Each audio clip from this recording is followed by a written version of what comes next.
오늘 우리가 함께 읽어가는 말씀은 이사야서 65장 말씀입니다. 이제 오늘 내일 한 장씩 읽으면 긴 이사야서를 우리가 이제 마무리하게 됩니다.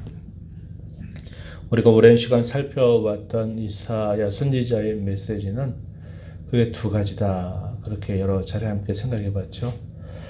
하나는 심판에 관한 메시지, 그리고 또 하나는 구원과 위로에 관한 메시지, 이것이 큰 내용들을 이루고 있다 그랬습니다. 그래서 크게 전반부 후반부로 나누게 되면 이사야서 1장에서 39장 내용은 심판과 관계된 말씀이 주를 이루고 40장에서부터 66장까지 이 후반부 내용에서는 하나님께서 자기 백성들을 구원하고 위로하신다 하시는 내용들을 주로 전달하고 있다 하는 겁니다. 그리고 이제 우리가 이 마지막 부분에 가면 하나님께서 장차 어떠한 일들을 역사 말기에 행하실 것인가 하는 것을 잘 보여주게 하고 있다, 이렇게 볼 수 있겠습니다.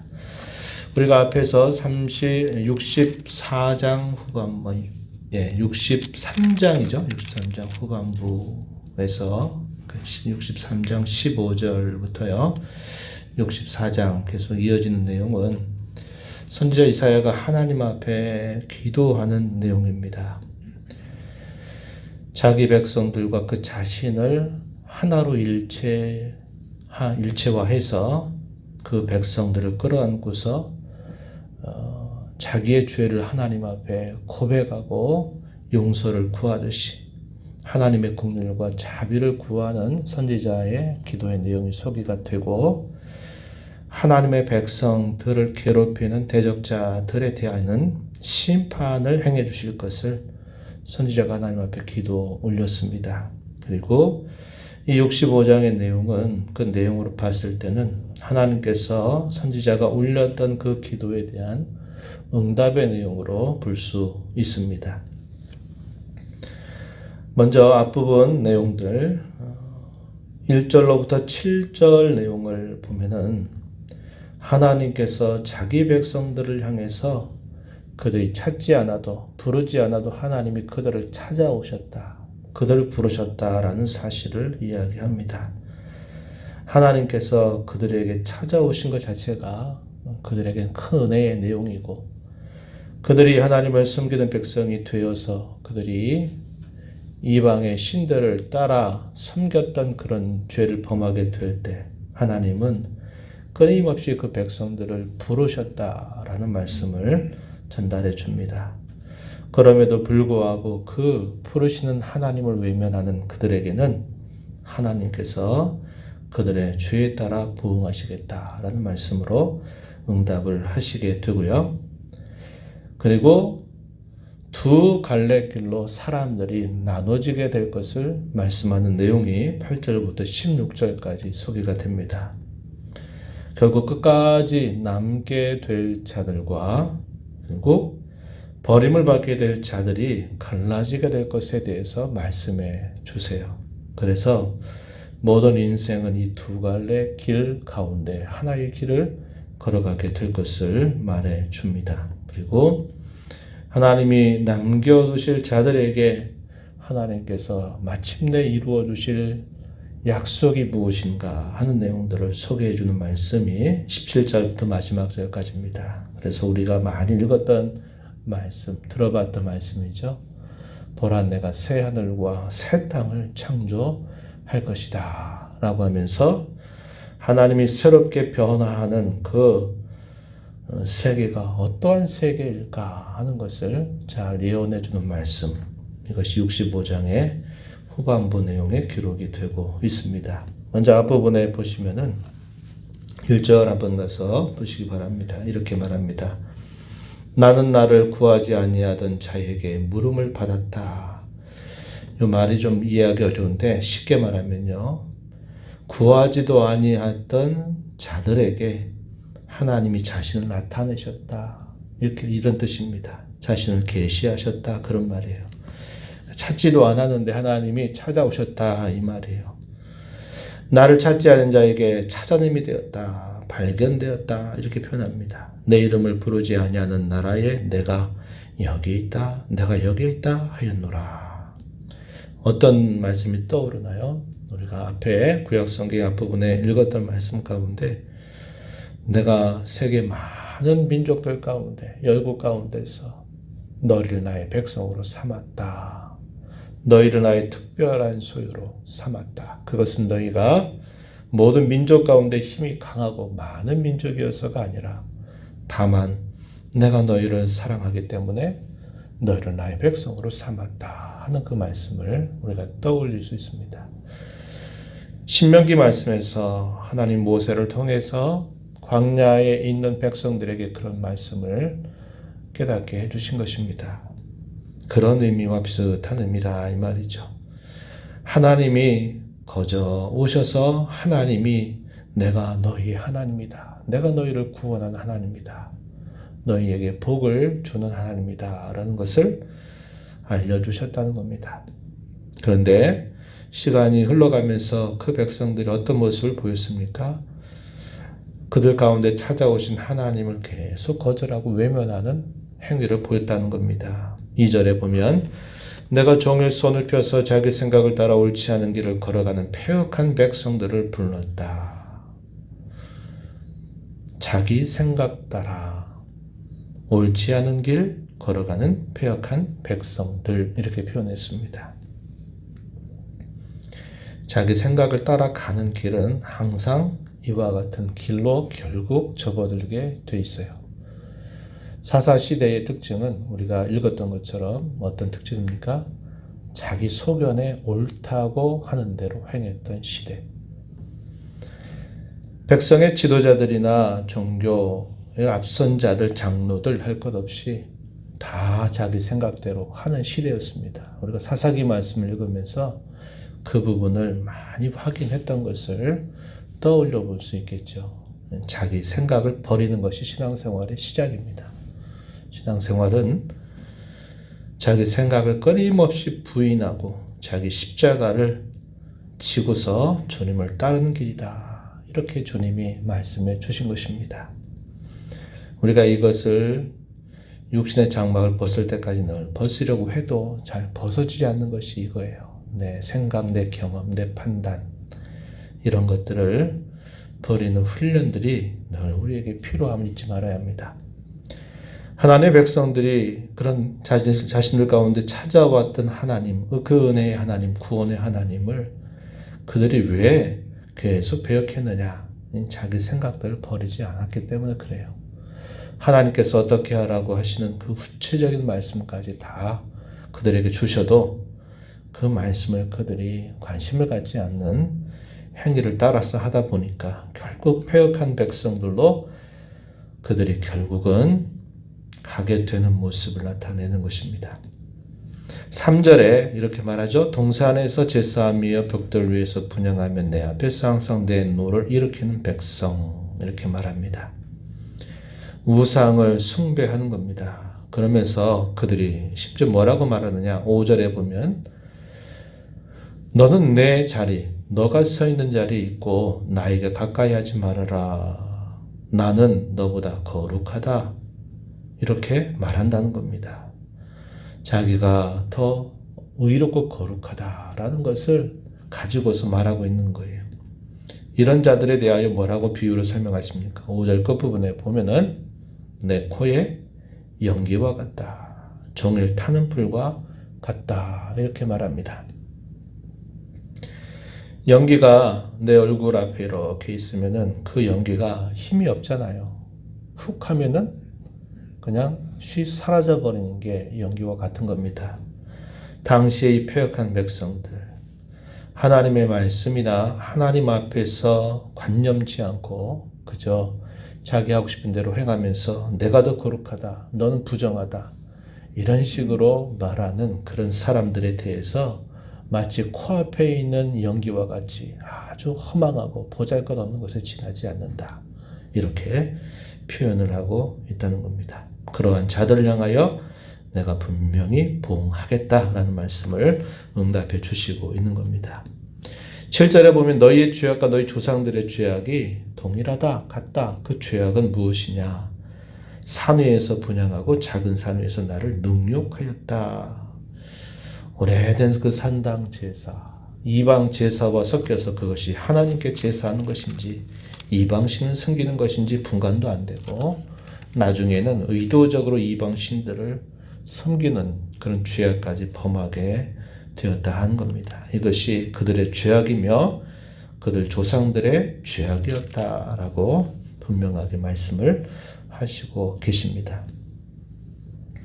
그러한 자들에 대하여 하나님 보응하시고 하나님이 남기실 자들이 있을 것을 말합니다. 8절로부터 10절 내용에 보면은 하나님 남겨두실 자가 있다 이렇게 말하죠. 8절 끝부분에 보면은 나도 내 종들을 위하여 그와 같이 행하여 다 멸하지 아니하고 야곱에게서 씨를 낸다. 유다에게서 나의 산들을 기업으로 얻을 자를 낼 것이다. 이렇게 말씀을 하셔서 하나님이 남기실 백성들을 말씀하고 계십니다. 진노 중에도 긍휼을 잃지 아니하시는 하나님의 모습을 우리가 떠올려 볼 수 있게 돼요. 반면에 하나님께서 버리실 자들에 대해서 말씀하는데요. 11절 보면 오직 나 여호와를 버리며 나의 성산을 잊고 갓갓에게 상을 베풀고 문희에게 섞은수를 가득히 붓는 너희 표현했습니다. 이 갓 2번 밑에가 뭐라고 되어 있습니까? 운수, 행운의 신 이렇게 표현되어 있죠. 3번에 보면 문희라고 하는 그 말 아래로 가서 보시면 운명을 주장한다고 말하는 신입니다. 행운을 주장하고 운명을 주장하는 신이라고 그 신들 앞에서 분향하고 제사하는 너희들, 여호와를 버리고 그런 우상에 빠져서 사는 너희들, 그런 자들을 향해서 칼에 붙일 것이다. 다 굽으리고 죽임을 당하게 될 것이다. 왜냐? 내가 불러도 대답하지 않았고 내가 말해도 듣지 않았고 나의 눈에 악을 행했고 내가 즐겨하지 아니하는 일을 너희가 택했기 때문이다. 12절 그 이유를 설명해 주고 계십니다. 그러면서 두 가지 갈래길을 선명하게 대조해 주는 말씀 13절로부터 15절까지 이어집니다. 13절 읽었던 말씀을 보면은 이렇게 말하죠. 보라 나의 종들은 먹을 것이지만 너희는 줄일 것이다. 나의 종들은 마실 것이지만 너희는 가를 것이다. 나의 종들은 기뻐할 것이지만 너희는 수치를 당할 것이다. 나의 종들은 마음이 즐거워 노래할 것이로되 너희는 마음이 슬퍼 울며 심령이 상하여 통곡하게 될 것이다. 15절에 보면 저주거리가 될 것이다 라고 이렇게 말씀을 해서 그 두 갈래 길로 갈라지는 그런 사람의 결국이 이와 같이 선명하게 대조가 될 것을 말씀해 주고 있습니다. 그렇게 하나님께서 남겨두신 백성들, 하나님을 찾는 백성들, 그들에게 하나님이 새하늘과 새 땅을 창조하실 것이다 라는 말씀을 하십니다. 17절입니다. 보라 내가 새하늘과 새 땅을 창조하나니 이전 것은 기억되거나 마음에 생각나지 않을 것이다. 그러면서 그 하나님이 하신 일로 인해서 그들이 영원히 기뻐하고 즐거워하게 될 것을 말하고 세상이 변할 것이라는 겁니다. 그 세계가 변할 것이다. 더 이상 우는 소리나 부르짖는 소리가 들리지 않을 것이고 생명의 수완을 온전히 누리게 될 것이고 평안이 있고 또 그들의 수고에 대한 풍성한 열매들이 있게 될 것을 말씀합니다. 평안의 복을 자자손손 누리게 될 것이고 그들이 하나님 앞에 구하지 않아도 하나님이 응답하시고 그들이 말을 떨어지기도 전에 하나님이 다 들어주실 것이다. 이렇게 말씀합니다. 거기는 해암도 상암도 없게 할 것이다. 마지막 절에 보면 그렇게 말씀하죠. 나의 성산에서는 해암도 없고 상암도 없을 것이다. 여호와께서 말씀하신다. 이렇게 마무리를 하게 됩니다.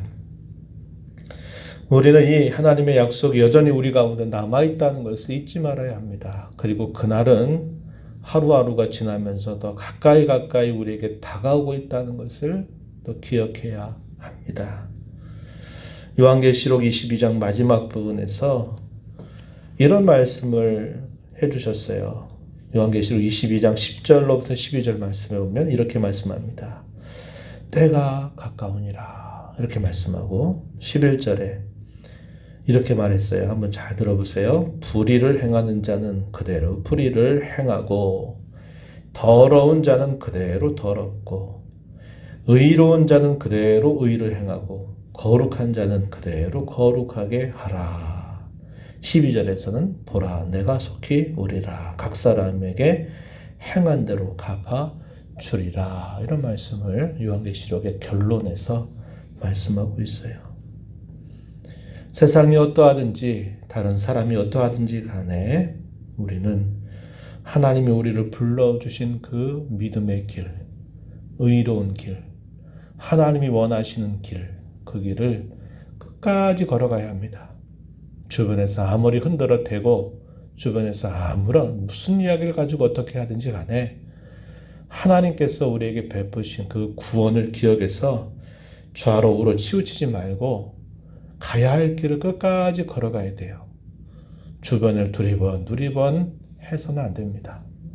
이런저런 사람들의 말에 마음 빼앗겨서 흔들려서도 안 돼요.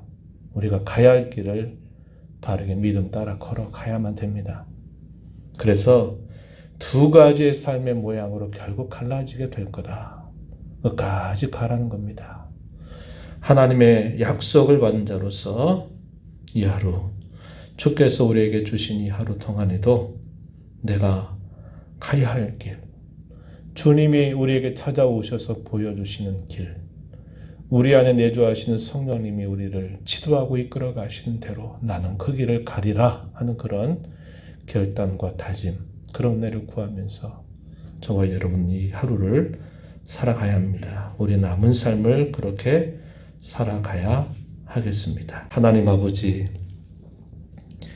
이 새벽을 깨워서 오늘도 저희들을 주의 면전으로 불러주시고 오늘도 사람이 어떤 말을 듣기 전 하나님께서 저희에게 주시는 말씀을 또다시 듣게 하신 것을 감사드립니다. 저희가 과연 누구이기에 저희가 과연 무엇이건데 하나님이 저희들을 사랑하셔서 세상의 많은 사람들 가운데 구별하시고 주의 자녀로 삼으시고 주의 백성으로 삼아 주셨는지 모릅니다. 늘 은혜로 함께 하시고 늘 구원의 손길로 함께 하시고 우리의 가야 할 길이 무엇이고 우리가 그 길 끝에서 만나게 될 찬란하고 영광스러운 그 모습이 무엇인가를 밝히 보여주시면서 너희는 좌로나 우로나 치우치지 말고 자기 생각을 버리고 자기 하고 싶은 대로 가지 말고 주께서 우리에게 보이신 대로 그 길 따라서 오라고 오늘도 저희에게 말씀하십니다. 이런 말씀을 저희 마음에 잘 새겨서 요란하고 혼란한 세상 가운데서 이렇게 저렇게 눈과 마음을 빼앗겨 살지 않게 하시고 저희들 가야 할 그 믿음의 길을 올곧이 오직하게 잘 걸어가는 저희들의 삶이 되도록 인도하여 주옵소서. 은혜의 보좌 앞에 나와서 아버지의 은혜를 간절하게 구하는 모든 심령들을 주께서 용납하시고 기도의 길을 기울여 주시며 응답하여 주시길 바라며 예수님 이름으로 기도하옵나이다. 아멘.